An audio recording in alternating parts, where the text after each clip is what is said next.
Récemment, une vidéo montrant le président du Botswana, Duma Boko, vêtu d'un uniforme militaire lors d'une apparition publique, est devenue virale sur les réseaux sociaux. Les médias internationaux s'en sont emparés, y voyant surtout une tendance vestimentaire, un effet de mode chez les responsables politiques africains, une forme de préférence croissante pour les tenues militaires à la place des costumes occidentaux traditionnels. Sur Internet, on appelle ça l'effet Traoré, une influence et un style unique qui inspire aujourd'hui bien au-delà du Burkina Faso. Et c'est exactement cela. Le président du Botswana s'inspire directement du capitaine Ibrahim Traoré. Le président du Burkina Faso, arrivé au pouvoir en septembre 2022, est connu pour porter en permanence son uniforme militaire. Sa présence ne passe jamais inaperçue. Son apparition à l'investiture présidentielle au Ghana, ses déplacements à l'intérieur du pays, ou encore ses visites en Russie, ont tous marqué les esprits. Et nous nous souvenons tous du jour où il est descendu de son convoi au Niger et a parcouru 9 km à pied pour être en contact direct avec les jeunes, venus l'accueillir par milliers, massés le long de la route. Oui, le capitaine est devenu une icône pour la jeunesse africaine, et bien au-delà. Mais en s'inspirant du capitaine, Duma Boko pose un geste fort. Il envoie un message clair à la jeunesse africaine, du genre « Regardez, Traoré n'influence pas que vous.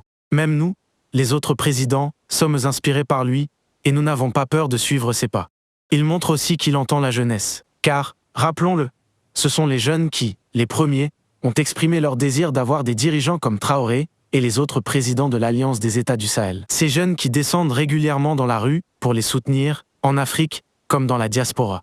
Et Duma Boko veut que tout le monde comprenne une chose, c'est la manière de faire de Traoré qu'il faut aujourd'hui en Afrique. Ce n'est pas une option, c'est une nécessité, et c'est exactement ce qu'il compte mettre en œuvre. Écoutez ce qu'il dit. And I see people making uncanny comparisons with Paul Kagame, my good friend Ibrahim Traoré. Je vois des gens me comparer avec Paul Kagame et mon bon ami Ibrahim Traoré. Et je leur dis, écoutez, Traoré opère dans un environnement très différent du mien, là où sa parole est écoutée et appliquée, sans des débats creux et vides. Vous dites, Traoré agit pendant que moi je ne fais rien. Quand Traoré se réveille, il réfléchit à ses idées, et le lendemain, il les annonce. Cela devient une loi. C'est une décision politique, immédiatement suivie d'actions concrètes. Et moi je me réveille, je parle, et mes collaborateurs me regardent comme pour dire « Mais de quoi parle-t-il »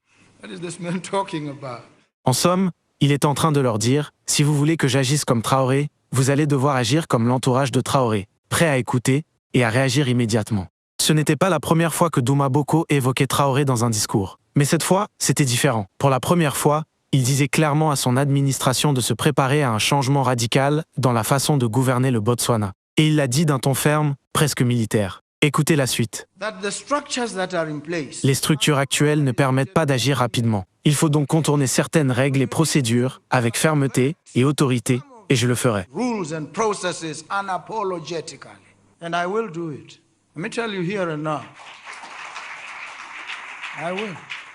Depuis ce discours, son ton a changé. Il s'affirme désormais avec force sur la nécessité d'améliorer ce système que l'on qualifie de démocratie stable, mais où le moindre projet peut mettre 2, 3, voire 4 ans à être approuvé, et souvent jusqu'à 10 ans à être achevé. En clair, il dit « Nous allons adopter la méthode Traoré, agir par nous-mêmes parce que nous en avons les moyens, et c'est ainsi que les choses avancent. Il faut contourner certaines de ces règles dites démocratiques, ainsi que les procédures inutiles qui paralysent nos systèmes de gouvernance, nous ralentissent et nous empêchent d'agir avec efficacité. Oui, il y a indéniablement du Traoré dans tout ce que fait Duma Boko. Et en tant que jeunes Africains, nous ne pouvons que nous réjouir de voir